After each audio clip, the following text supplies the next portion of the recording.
This week on MasterChef Australia, 50 hopefuls begin the journey to become Australia's next MasterChef. It's time to hustle, hustle. Whew. They fought every day to stay in the competition. I never thought it was going to be this hard. And for some, the dream has ended. But for others, it lives on. 12 contestants so far have secured places in the top 24. Is this real? Yeah, it's an awesome feeling. Tonight, the pressure's off. This is hilarious, George. In 2011's first Masterclass, and the theme is Mother's Day. This is my mum's recipe, this red wine octopus. I've tweaked it a little bit. Gary makes a special breakfast any mum would love. The dish is called green eggs and ham. And Maggie Beer's in the Barossa Valley for some classic country cooking. I don't think you'll ever have a lovelier chook.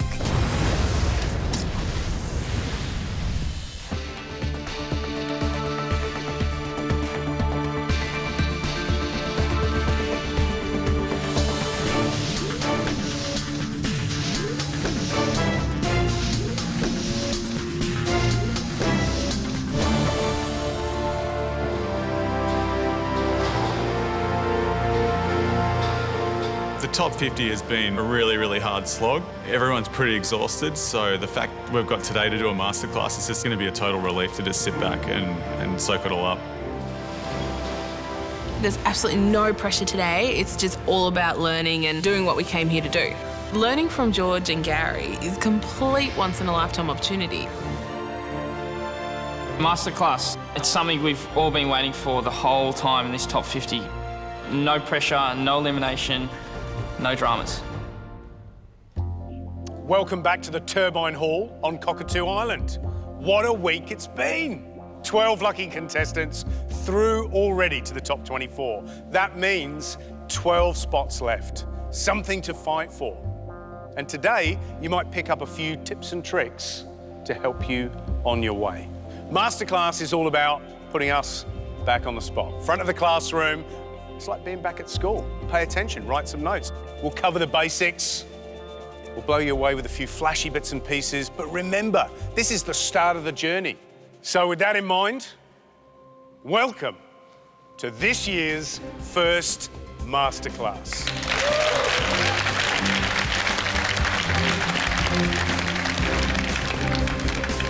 Earlier this week, we had one of Australia's finest cooks join us here in the top 50. A pioneer of the culinary scene here in Australia. Someone that blows our mind. And that was Maggie Beer. The Maggie Beer pressure test was a fantastic challenge. 3 dishes. It showed to us who can make desserts and who can't. Don't overwork the pastry. It just has to come together, nothing more than that. Now, a lot of you struggled with the pastry side of things that day. Seamus, it was a bit of a disaster. You had to leave it off the plate. It was terrible, terrible, terrible. Kate, you're on the other side of the spectrum. You did extremely well, and from there, you were put through to the top 24. Well done. Jay, I believe you're not much of a dessert man, but you managed to keep out of the bottom 10. Good effort, mate. And Cleo, you did a great job in that pressure test and secured a place in the top 24. Right, you four, you're off to an exclusive masterclass in the Barossa Valley in South Australia with Maggie Beer. Well done, you guys, well done.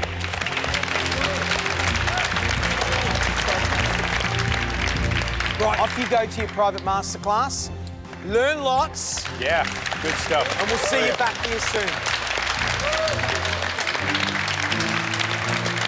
See you, Jay. Right, first up on Masterclass, it's a special one. This coming Sunday, it's Mother's Day. Mums spoil us rotten, don't they? They've looked after us all of our lives, they still do, and every so often it's nice to pay something back in return. And I'm gonna teach you guys a couple little techniques, but around a dish that I think all the kids around the country should make their mums for brekkie this coming Sunday. And the dish is called green eggs and ham. Now, green eggs and ham's been on the Phoenix menu for a number of years, and the reason I love it is because we make homemade crumpets. So there's a couple little lessons that you need to learn. What we're going to nail is a basic hollandaise, a basic poached egg, and how to deal with a yeast product like a crumpet. We're going to put it all together in a nice little simple cafe breakfast dish. Okay, dealing with bread most people are scared of, and essentially a crumpet is a basic bread. There is 3 steps, okay? And the first ferment is to activate the yeast. So warm water, about 37 degrees, which is blood temperature. Sounds awful. How do you know? If you pop your finger in, you can't tell whether or not it's in the water or not. It's exactly the same temperature, all right? So yeast goes in, and there's 1 1/4 cups of water, 7 grams of yeast, dried yeast, and then to give it a little bit of food, because it is a living organism, I've got 1/4 teaspoon of sugar, all right? Now that's going to take about 10 minutes to really start doing its thing, which means feeding it and starting on its way in terms of multiplying, all right? Put it on the side, warm spot, not too hot, then we'll come back to it. Let's have a look. So what you can see, it's got a little foamy surface to it, right? That means that the yeast is alive, you've activated it. If you came back to that and it looked exactly the same as you'd left it, it's dead. You've either got the water too hot, it's too cold, or maybe the yeast isn't from a good source, all right? That's the first step. Second step is to incorporate that into our flours. Now I've got a cup of strong 00 flour, and I've got a cup of cake flour, which is softer flour, okay? So what I'm going to do is put 1/2 teaspoon of cream of tartar into the flour, okay? So we pour the activated yeast into the flour, give it a whisk, and form it into a batter. I could whisk this happily for about 3 or 4 minutes, but I'm going to put electric beaters in there, and I've got to mix it until I develop the gluten so it becomes really nice and stretchy. And we'll know that because it starts travelling up the length of the beaters, all right? Look at that. It's changed completely, hasn't it? It's like being a kid again and experimenting with flour and mixing water to it, all right? And that needs to now ferment, all right? So the way I look at that is that's your dough. That's your base, all right? Remember, you started it, just kicked the yeast into life. Now you're really giving it a big meal, and you want it to do its thing, which means it's going to multiply, it's going to start giving off carbon dioxide, it's going to start aerating that batter, all right? So warm place, cloth on top. So that's going to take about 45 minutes. Ooh, 45 minutes, proving time. Look at that. Fantastic. Good stuff. That's what you call a living thing. Amazing stuff. Yeast is incredible. So I've got 1 1/2 teaspoons of salt, and basically just give it a good old mix for about a minute. This is important. I don't know why, but if you don't mix it, if you don't give it a good old mix, then you just won't get the same result. You're sort of essentially knocking the air out, you're strengthening the gluten. And if you think about that, it's like kneading bread again. So, see? Really stretchy. All right? So now we've got to let that prove again, just for 10 minutes this time, all right? And then we're going to add some milk and bicarb, which is a second aeration, all right? Little doona, warm place, give it a rest for 10. This dough has just started to activate. Can you see there's little bubbles on the surface? Now what we're going to do is we're going to add a second aeration, which is bicarb. 1/4 teaspoon of bicarb, 1/2 cup of milk, which we've warmed, so it's the same temperature as that lovely room temperature batter, okay? And then we just mix that together.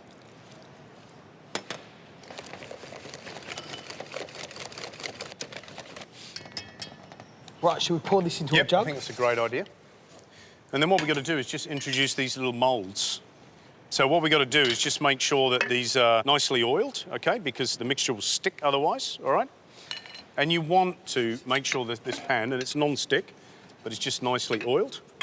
And you want a medium heat, so you want enough to set the crumpet. It's going to cook from the bottom, okay? So 3/4 this way up the mould. So these will take 5 minutes, okay, if you've got the temperature bang on. And if we're lucky, that mixture is light enough and active enough for little bubbles to start forming through those crumpets. While that's happening, let's blanch the parsley and the spinach for the herb puree. This is going to form part of the green eggs, which is our hollandaise. Blanching anything green, it's important to put salt in the water, okay? Okay, so we've got picked flat leaf parsley. That goes into boiling salted water, 1 cup worth. And that doesn't take long at all. Literally in and out. Just a couple of seconds and into ice water to shock it, yeah? Spinach goes in. Again, doesn't take long at all. 1 cup worth. And we just strain off that spinach. Then that all goes into that ice water just to shock it. And the reason for reducing the temperature as quick as you can, so it retains that green, because it's the green, the chlorophyll that you want to preserve, okay? Really important. We just place that on a cloth to remove any excess liquid. Now it's time to blend.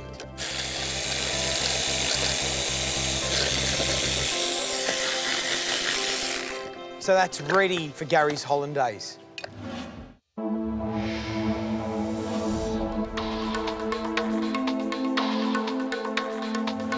Right, crumpets. Oh, hot little crumpet. Love a hot little crumpet, George. That's beautiful, isn't it? So what you've got is you've got these lovely little aerated yeast cakes, all right? And that's what a crumpet is. And then, you know, it's slightly stretchy and it's got some density in it because we mixed that batter so that we stretch the gluten, all right? So that's brilliant. Good recipe to have, trust me, all right? So now we've got to make hollandaise. My reduction always consists of a vinegar and a white wine, normally equal quantities, okay? And I'm just going to save a little bit of vinegar for my poached eggs, right? Also shallots. The more the better, to be perfectly honest, because they add a lovely sweetness. Sliced or chopped, but I've got 2, all right? Bay leaf, okay? So this is an aromatic.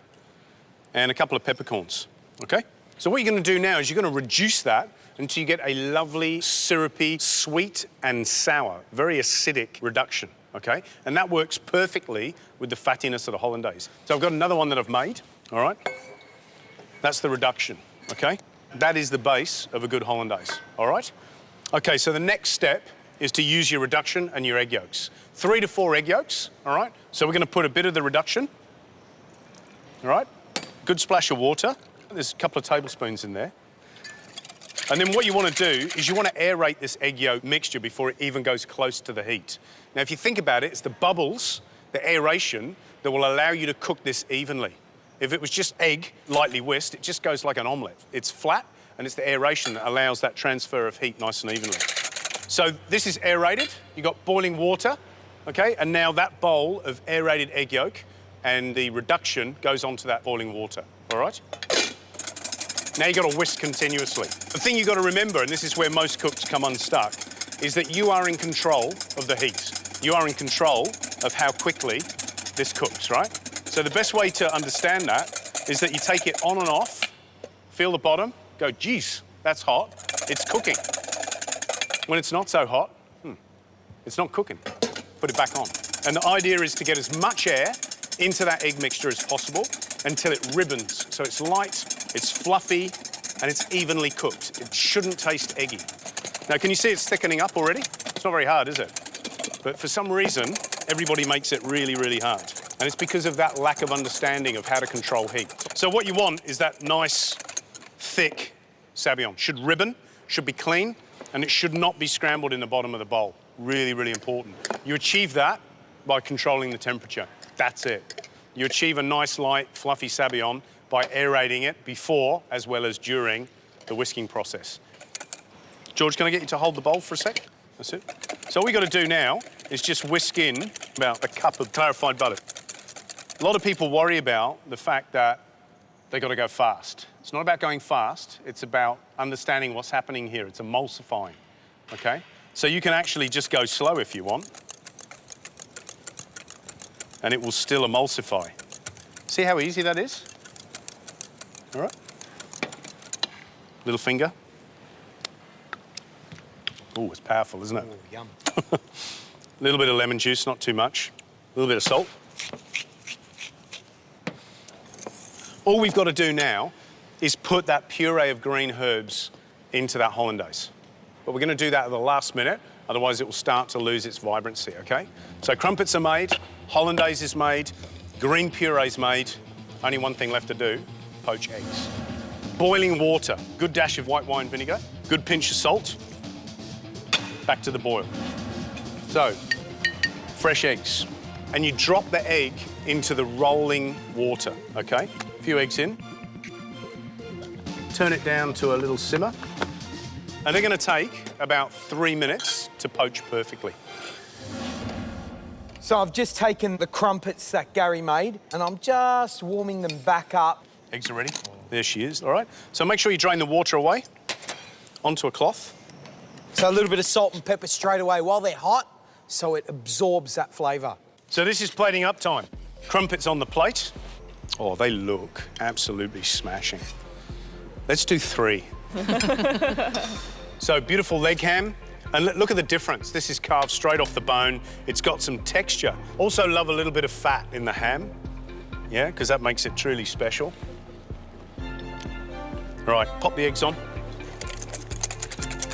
Mum's gonna be happy. Absolutely special, beautiful. Right, last little thing. Take our hollandaise and put our green herb in. Give it a whisk until we're happy with our greenness. George, I reckon that's good to go. Don't be crazy with the stuff, OK? Mum's going to put on weight if we're not careful. With just a nice little dollop over the top.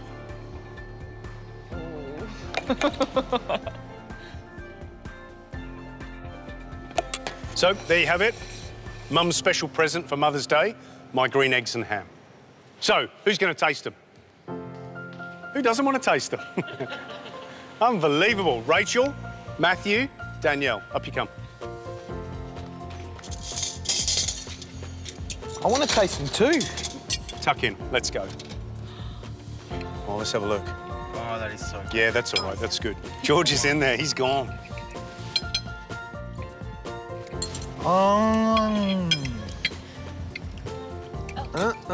That hollandaise is awesome. The lemon and everything that flavours in that hollandaise is unreal. Matthew, is it worth making your own crumpets, do you reckon? Definitely. They don't taste dry. They've still got a bit of moisture, and the crispness on the outside is just incredible. Really moist, lovely. Rachel, tell us what you think. I just love the hollandaise. That's my favourite part. It's just beautiful. I love the lemony flavour and the fresh herbs. It's just absolutely delightful. I love it. Danielle. I love it. It's that tang through the hollandaise really cuts through like that rich egg yolk and the butteriness, so you don't feel like you're being so naughty. Yeah. Thank you, guys. Grab a seat. All right, here's my top tips for the perfect Mother's Day breakfast. Poached eggs, always a winner. Number 1, fresh eggs. That's really the key. Tip number 2 is just having that water at the boil so it's tumbling, because the idea is that you break the egg into that moving water and it rolls it around and forms that lovely little sphere. Tip number 3, if you're making a hollandaise, it's all about controlling the temperature. And to manage that, you just take the bowl off the heat, keep whisking. Lovely, light, airy sabayon. That's what you're after. So you know as well as I do, your mum has spoilt you rotten all of your life. Now it's your turn to spoil her rotten. Cook her breakfast on Mother's Day. It'll be the best thing you can do. I'm so excited. We've just arrived for our private masterclass with Maggie Beer. As we drove through the Barossa, all you could see were vineyards, orchards and little village shops, and it was just incredible. The place is full of life and full of food. So many beautiful food products come out of the Barossa Valley. Olives, grapes, quinces, almonds, cheeses, you name it, it's all here.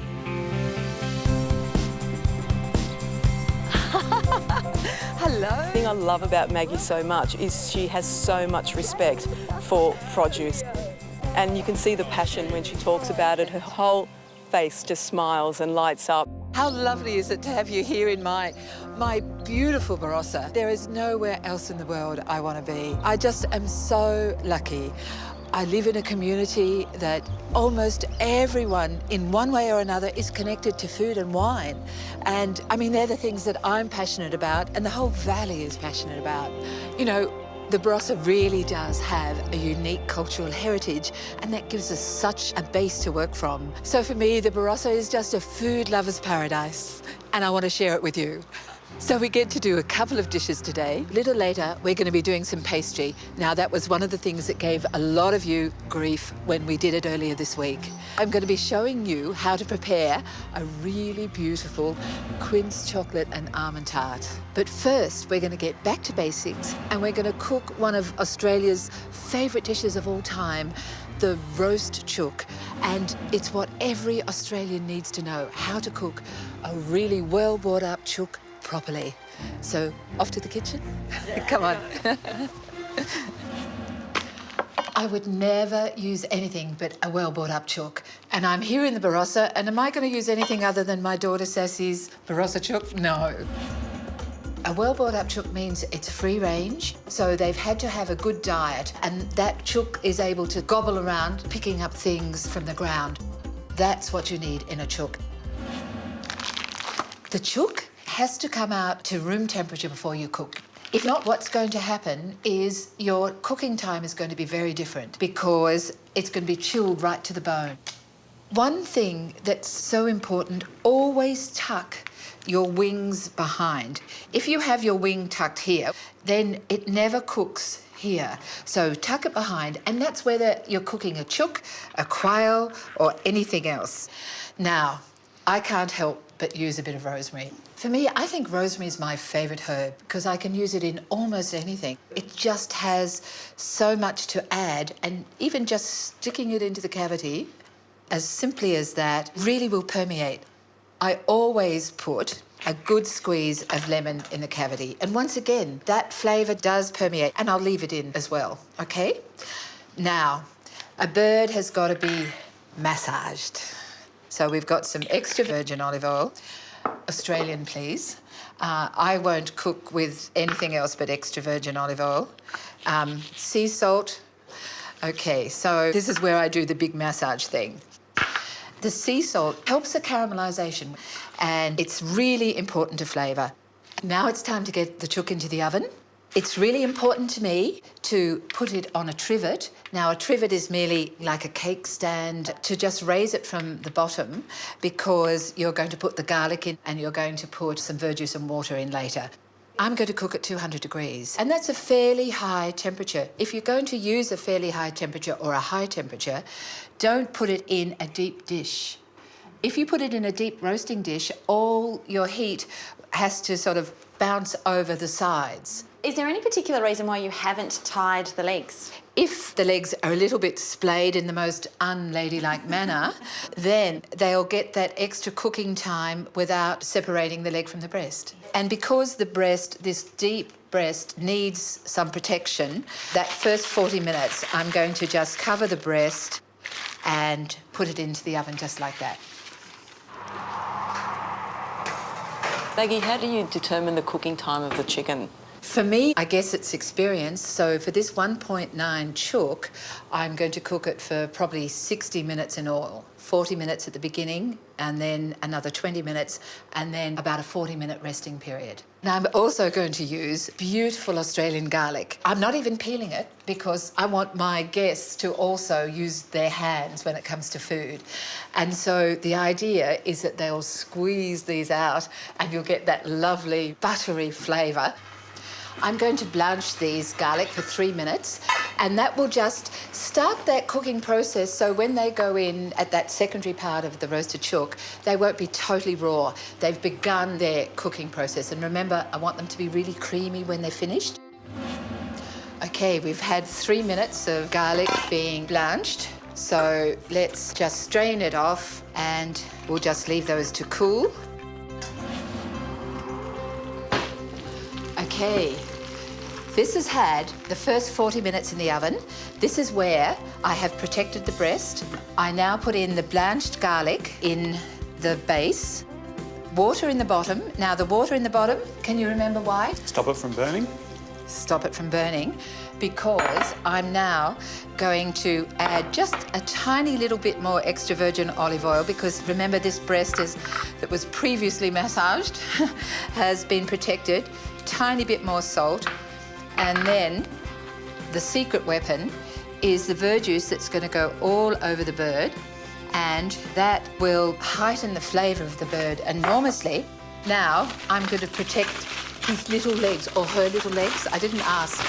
And we're going to put this back in, still at the 200 degrees, for 20 more minutes and then do the long resting period. So, breast away.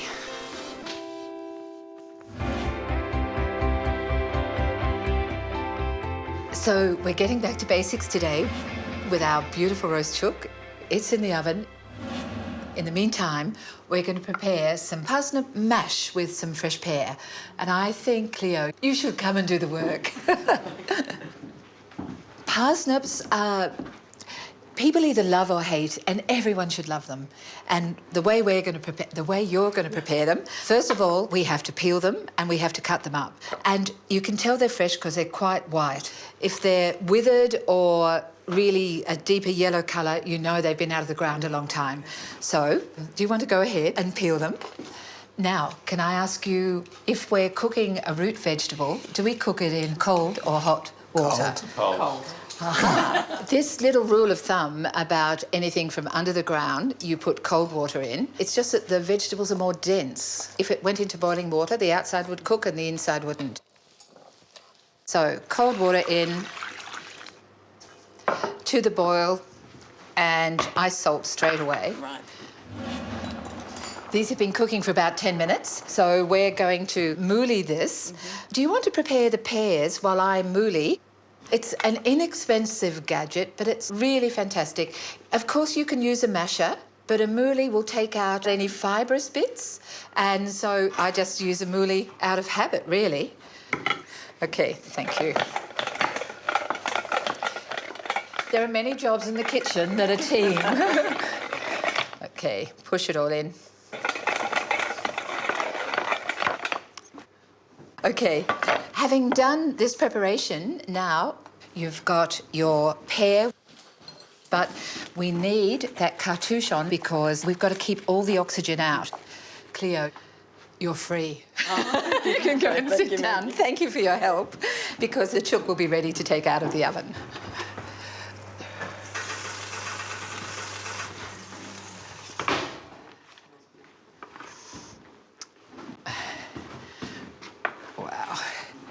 There is my roast chook. Now, the next and really important part is resting the chook. I'm going to turn it over. It has to rest upside down. For a chook this size, I prefer to rest it for 40 minutes. I just want to take the garlic out and the juices out. Is there a reason why you rest it upside down? I rest it upside down so the juices can flow back in and keep the breast moist. The breast is the part that you most need to protect, and so as it rests, the juices come back into the bird. Wait till you try this local garlic. When you squeeze it out, it's soft and buttery, and see, creamy as. The flavour is so, so good. So I'll put them back on the tray and just loosely covered with foil. And I say loosely because I know it's cooked. The resting period will finish off that cooking and it will keep warm for up to an hour. But certainly the 40 minutes that I'm suggesting as perfection, it's still really warm and absolutely beautiful. Okay, I warm my parsnip up by first melting some butter in the bottom of the pan. And of course, the amount of butter depends on your love of butter. For this amount of parsnip, I'm going to put half of those pieces of pear and just move them around. Now, the pear is cold, the parsnip is hot. And the great thing about that is as you bite into it, as you eat, you get that explosion of ripe pear in your mouth. So we'll just put that in a small serving dish. Now it's time to plate up. I'll put the chook, well rested. I'll put the garlic cloves around the base of the chook. Just those last juices from the chook. Just moistening the bird again. Now I get to carve. See how juicy this is. A bit of the thigh. We must have some of these beautiful garlics. I'll take this leg off. See, it's shiny, it's moist. The pear and parsnip mash. Just a few of the juices. It's not a sauce. And there you have a chook that I hope will absolutely delight you. Are you ready to taste? Come on. Now you have to taste a bit of thigh and a bit of breast, the parsnip, and squeeze the garlic. Everyone's so polite. At my family, they just bog in. The chicken is as moist as it looks. It's just melt in the mouth. And the pear, the sweetness through that parsnip, but it's so subtle. It's just perfect. It's that surprise. And you get that little pop. Yeah. The breast is my least favourite part of the chicken, and that is unbelievably good. That's amazing. Oh, garlic's so sweet. It tastes so different to garlic cooked, nutty and creamy and buttery. It's just really, really nice. There's nothing I love more than cooking for people who love to eat.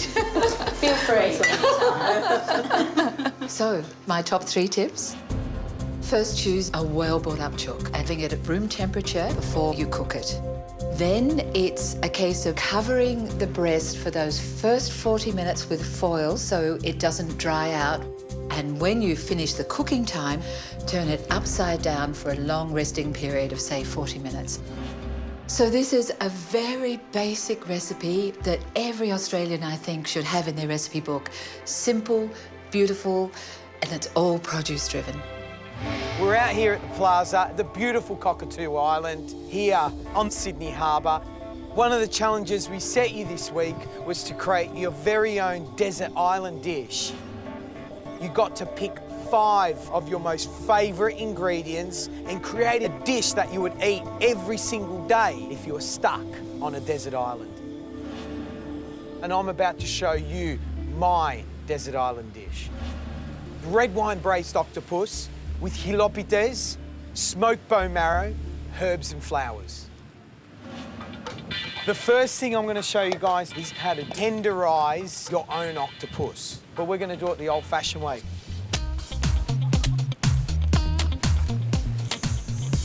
So how long do you have to do this for, George? This will take probably about 15 minutes. Most fishmongers these days actually use cement mixers to tenderise the octopus. How do you know when it's tender? So you'll know what will happen is there'll be this natural soap that comes out of it. It's not coming out yet, so I've just got to continue. This is hilarious, George. I haven't seen George work this hard for a long time. Do you want to go? No. I get mine from the fishmonger already tumbled, you know? Wow, there you go. See all that soap? That's an indicator that this octopus is ready. So for this dish, we basically want the tentacles. But before we cook it, we just need to remove some of the skin. And to help you remove some of that skin, just rub it with this cloth. Actually comes off quite easy, doesn't it? This is my mum's recipe, this red wine octopus. I've tweaked it a little bit. She probably won't be happy about that, but... And there you go. Beautiful. Okay. Now, we're going to cook our octopus in cryovac, okay? Take the tentacles, pop them into this bag, and then tip into it 2 bay leaf, a teaspoon of toasted and crushed coriander seeds, 1 clove of garlic, 2 sliced shallots, a cup of Shiraz, and a cup of port. Good stuff. And then about 100 ml of olive oil. Normally your mum would boil it, she'd right? put it all into a pot and boil it. Whereas this keeps all the flavour and quite condensed. Right, Gary, we can cryovac that now. Pop it in, goes in this way, right? Yeah. If you don't have a cryovac machine, just pop the ingredients into a pot and cook them for the same amount of time. Fantastic. Right, let's cook this. We're going to pop this into a pot of water at 72 degrees using a thermometer, and that will take about an hour and a half to cook. I'm being quite precise with 72 degrees. It starts going above that temperature, it's going to become really tough and chewy. The next step is we need to smoke our bone marrow. And you've already prepared a little smoking tray. Now, what's in here? What have you got? OK, so in there's hickory chips. We've got some star anise, some cinnamon. That's going to let off some really lovely flavour. We've got some long grain rice in there, and I pop long grain rice in there because that helps hold the heat in the smoke. And that's really about it. So the bone marrow? Yep. You buy the bone marrow like this? Yep. So you can actually push the bone marrow out. If you get the butcher to cut it down into lengths, and then you just push the bone marrow out. And it's really important to degorge that bone marrow, which means just soak in cold salted water and you change the water regularly, okay? So as long as it's in for what? 6 hours minimum, 12 hours overnight, you'll end up with a white bone marrow and the blood's in the water. That's why you've got to change it regularly, all right? Fantastic. That's really important. So we're going to cover this with tin foil and then pop that straight on the heat and get it smoking. They should take about 5 to 10 minutes to get that smoke going and penetrate the bone marrow with that flavour. And then once that's done, we pull it off and let it sit covered off the heat for 1 hour, and then you'll know it's ready. The octopus has been cooking at about 72 degrees for an hour and a half, and that's ready to be pulled out of the pot. So what we've got here is some ice water, and we're just going to shock the octopus so it doesn't continue cooking. Now, bone marrow, that's been smoking for about 10 minutes. We've turned the gas off and left it for about an hour. And what we've ended up with is this beautiful tinge of golden brown and caramelisation over this bone marrow, and that's all come from that smoke. It's literally halved in size. Here we are on the beautiful Cockatoo Island, and I'm cooking you my desert island dish of red wine braised octopus, chilopides, smoked bone marrow, herbs and flowers.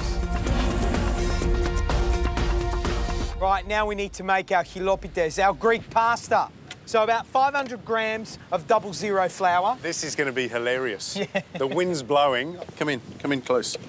That's it. So we've got our flour in. How many grams? 500 grams. Pinch of salt. Pinch of salt. So it's exactly like making pasta. A couple of eggs. 2 whole eggs. A tablespoon of olive oil. Good stuff. And then basically we turn that on and slowly add the milk. So it's just to incorporate the eggs, the salt, the olive oil, form a little crumb, and then you're looking for a fairly soft dough. Very soft dough. So 3/4 of a cup of milk. That's correct. Put the whole on in. Whole lot. So it's very soft. That's right. It's very different to a pasta dough, which is quite crumbly, right? Love cooking outside, George. Changes the dynamics, doesn't it? Seagulls, flour everywhere. So just bring that together. Yeah, that's right. Knead in the same way. Correct. So basically, when you knead, always use that part of your hand, you know, that little chubby bit. And what I do is I push down and turn. It's always going anti-clockwise, push down, turn. And that's just a nice basic knead. And wait until that dough becomes nice and cohesive, and you can feel it change. So this needs to rest like a normal dough, like a normal pasta dough. So we can pop that in a bowl, wrap it in cling film, or if it's just going to rest for what, half hour? That's right. Just put a little bit of flour and just set it aside. And that just makes sure that all the ingredients, the olive oil, the salt, everything just comes together. And the gluten relaxes inside the dough, which is important. That's right. Okay, so our pasta dough has been resting, minimum half hour. And then we've got to put it through the machine. Yep. Same as pasta, so exactly. Into a quarter, do you think? Yeah. And put that aside. And then if we're going to do the same thing as we do with pasta, then what I would make sure is that that's got a little bit of flour on it and just tease it into shape. Because it's such an elastic soft dough, you can actually stretch it. Because it is elastic, this would roll out very easily. Oh, very easily. So what we're going to do is we're going to laminate this, all right?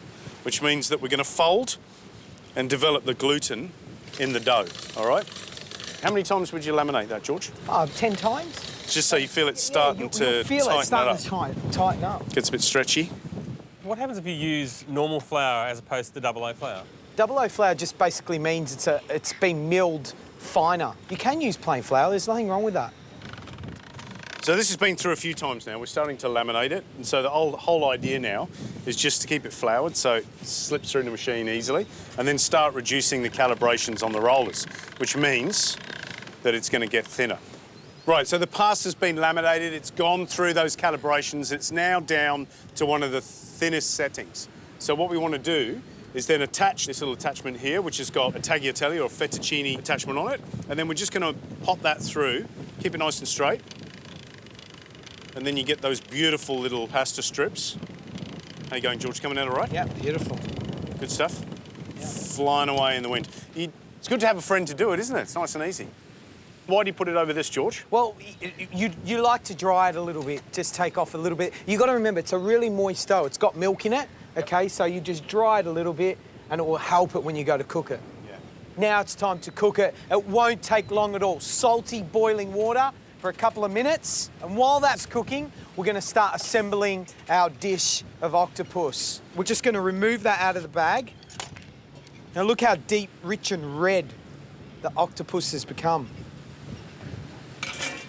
Now all this liquid on the bottom here that we've cooked the octopus in, we reduce that down in a pot by half, and we'll be creating a little vinaigrette with that, okay?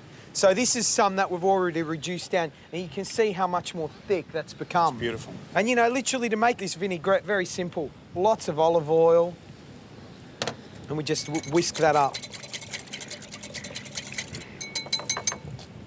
Now with our octopus, we're just going to slice this on an angle. That looks great. How beautiful does that look? And there's a lovely little salad, that on a plate with a bit of olive oil and lemon juice. Nice. It's delicious. Right, this pasta is nearly cooked. It's only taken a couple of minutes. We'll just lift that out, pop it into a bowl, and then what do you do, George? A little bit of olive oil. Of course, a little bit of salt. Good stuff. And then that olive oil and that salt penetrates through that beautiful, That looks beautiful beautiful, noodle. doesn't it? Good stuff, yeah. And this is ready to be served. First step is to do a little knot of the fettuccine. Gaz? Oh, that's my job, is it? Oh, right. That's because you don't want to do it. No, because you're better at it. How big a knot? That's beautiful. Perfect. Right, next step is our red wine octopus. Then some of our little dressing. Well, that's beautiful. And that'll soak right into the pasta. That's gorgeous. Then the next step is we've got some shaved fennel here, radish and fennel fronds, and we've had this soaking in ice water so they're really crisp. So on with the radishes first. Our crispy fennel, our fennel fronds, and some of these nasturtiums, which look absolutely beautiful. Some of this lavender. Beautiful, absolutely gorgeous. And they're all edible, these flowers. And then finally, our smoked bone marrow, and I'm gonna grate it over the top. A little bit like Parmesan, yeah? There you have it. This is my red wine braised octopus with chilopites, smoked bone marrow, flowers and herbs. My desert island dish. Right, the fun bit, tasting time. Craig, Sun, Victoria, time to taste. Off you go.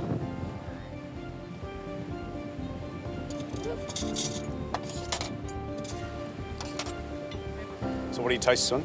The port, the wine, and the bone marrow is giving it this extra kind of beef note to it, you know? It's really rounding it all out. It's quite an amazing combination. Craig?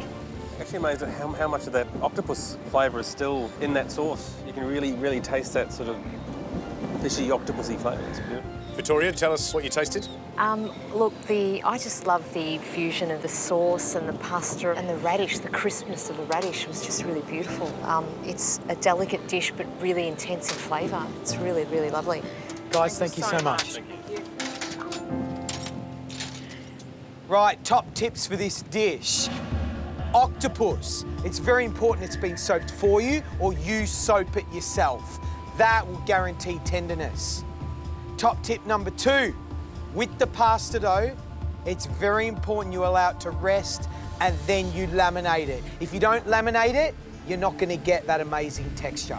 And top tip number 3, think about smoking as a way of introducing a new flavour and it added a lovely dimension to a dish. That was my desert island dish, using ingredients that aren't common. But that's what cooking's all about, being a little bit adventurous, but loving what you do.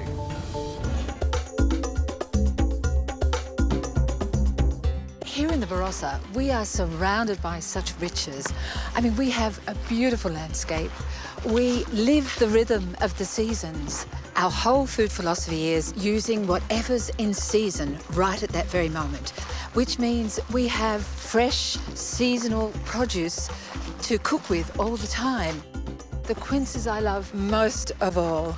I can make ice cream out of them, I can pickle them, I can make chutneys, I can make desserts, and that's what we're gonna have.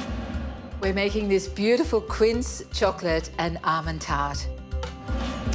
Well, earlier this week on Cockatoo Island, a lot of you had some problems with pastry. Seamus, I don't think you got yours actually plated up, did you? You're missing the pastry component of the Definitely missing lemon the tart Yep. and of that little nectarine. Yep. Come on, you're going to actually do it for me with a few tips from me. All right. And I want to show you just how simple this pastry is. Okay. You can almost throw it on the floor and it will still work if you do those first parts first. Okay. Now, you can put the flour in. We have 250 grams of flour and 200 grams of unsalted butter straight from the fridge. One of the tips is to have little chunks, so put it in. And the thing is now, you only pulse it because you want to integrate this flour and the butter, but you want to still have quite big crumbs, if you like, of the butter before you put in the sour cream. Okay. We don't want to get the butter too hot. Is that why you keep it? And that's why you're pulsing it, because you want it to stay as little pieces of butter to be visible. Okay. So I want you to pulse. If you just keep on doing it, you're going to get the butter warm, okay?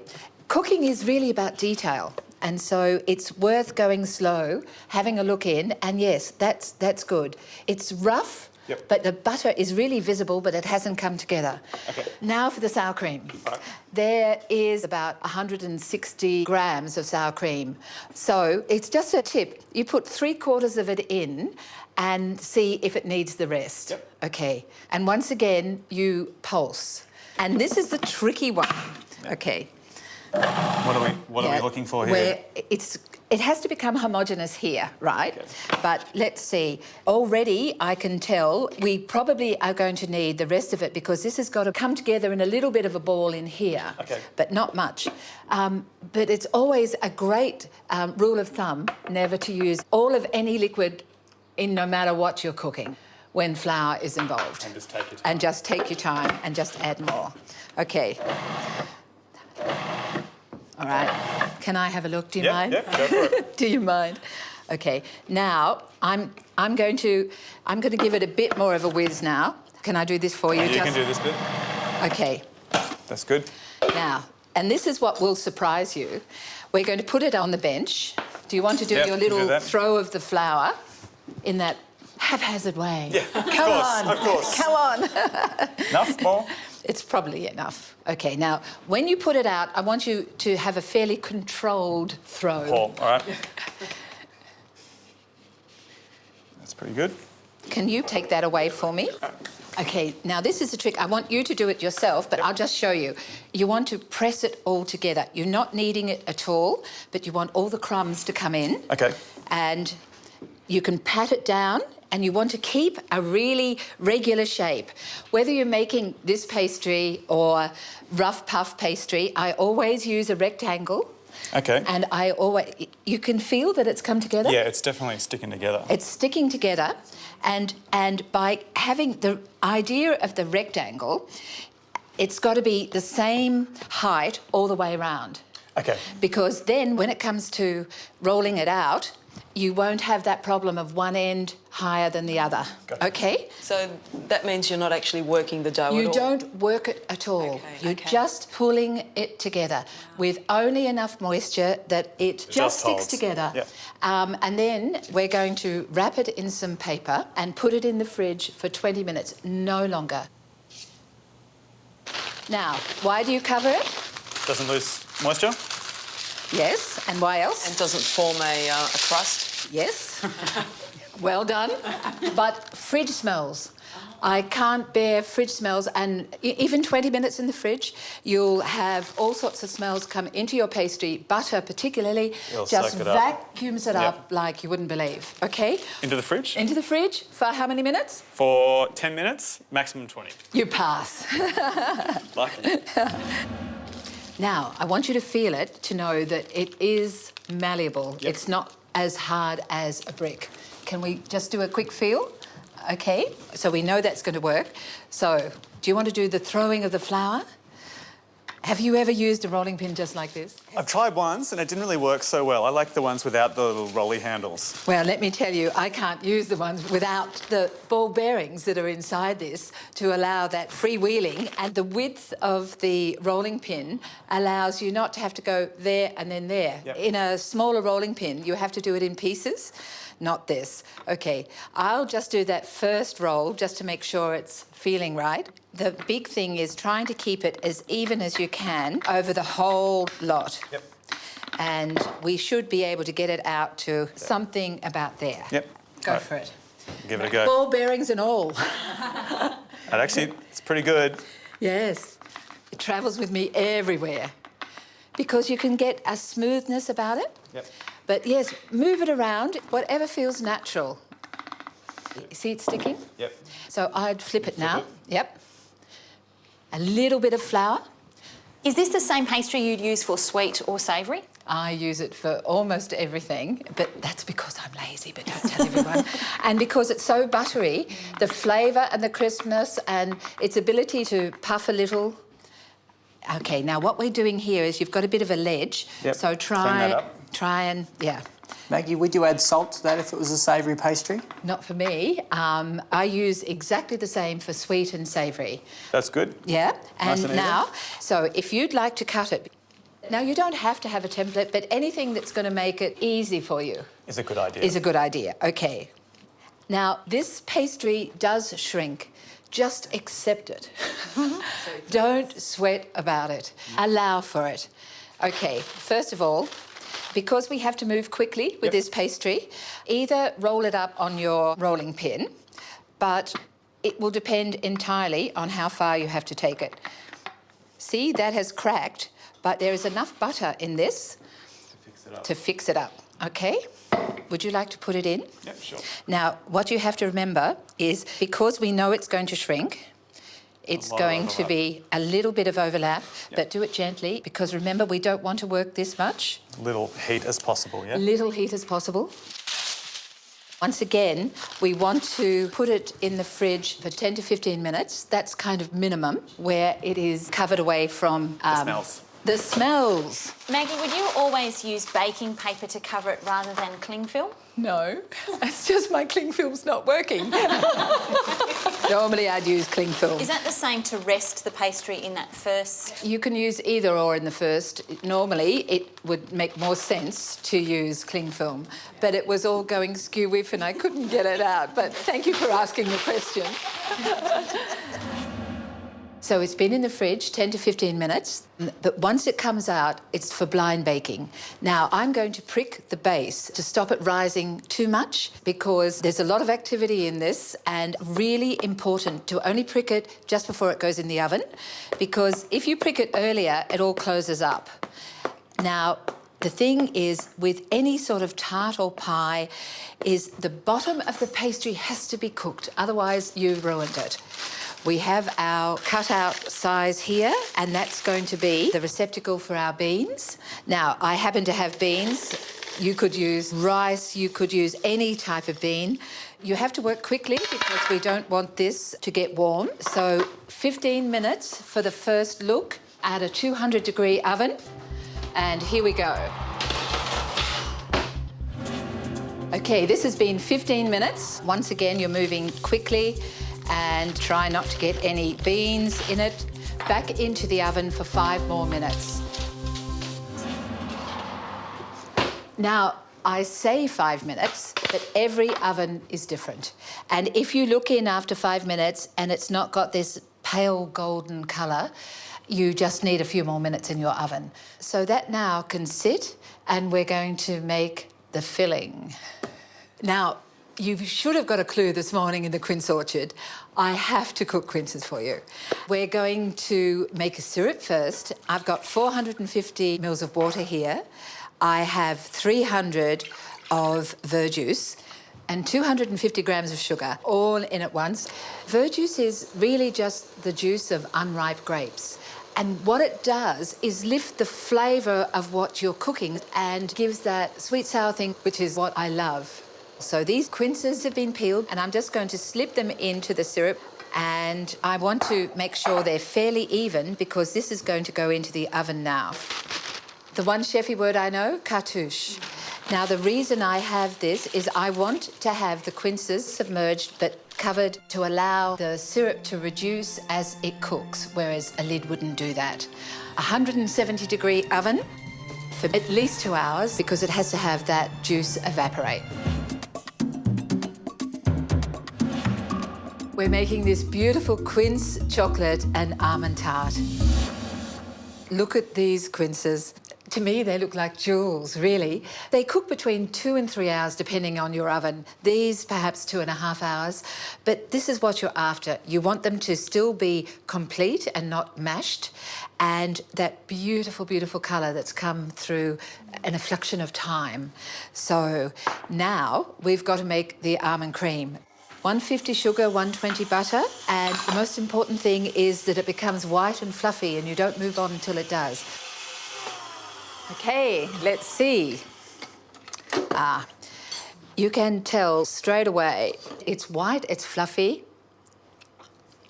and the graininess is gone.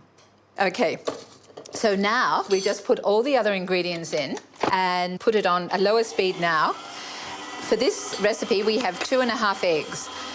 It is important to put 1 egg in at a time.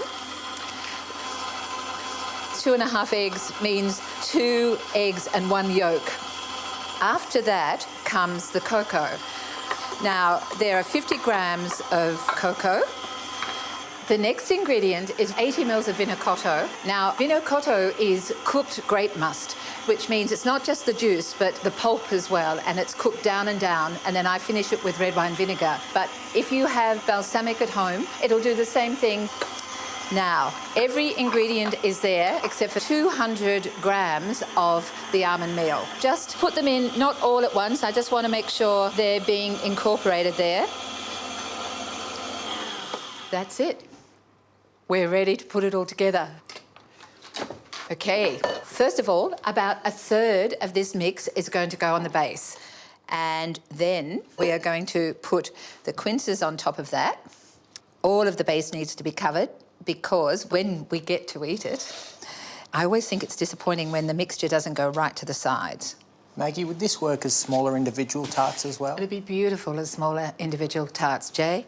I'm going to lay the quinces in now. And once I've laid them in, we're going to just spoon the rest of it on the top. And I'd love it if some of the quinces showed through the final product. The idea is so every piece will have quince. You wouldn't want to have a piece and not have quince right in the centre. So we'll put a little star in the centre. And I'm now just going to blob this all around, because just the idea of some of it showing through. It's going to cook for an hour. And it's amazing how good it is when it comes hot out of the oven. So is there no chance that the pie base is going to overcook in that hour?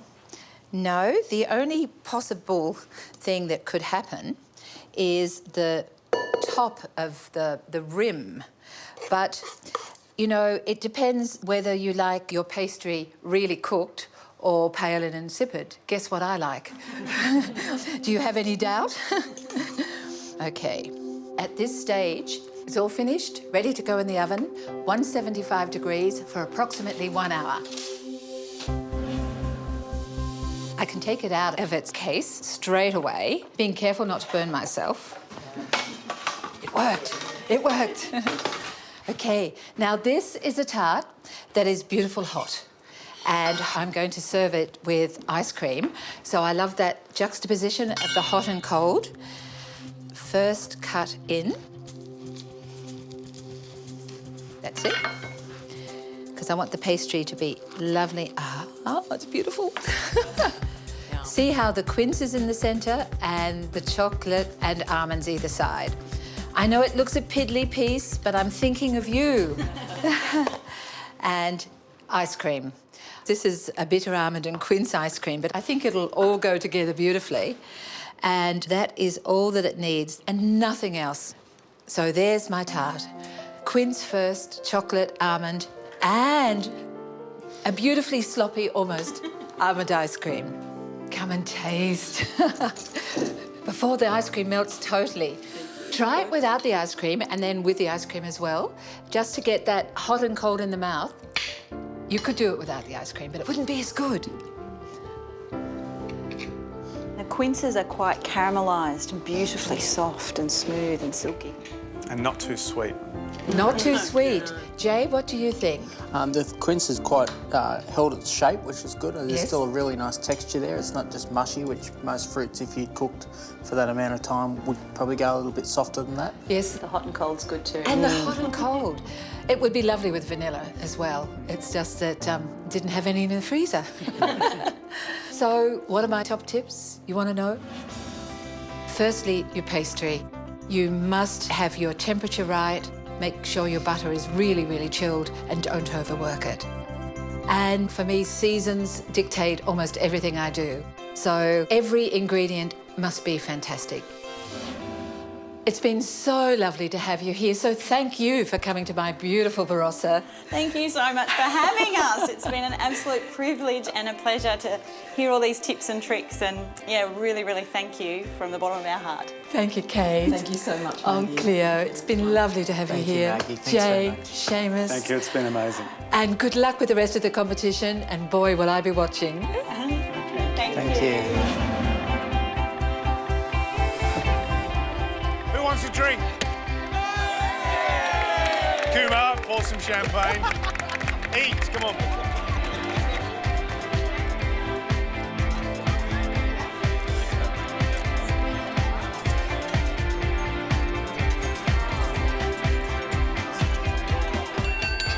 Guys, Gary and I travelled the country. We hand-picked the top amateur cooks of this country, 50 of the best.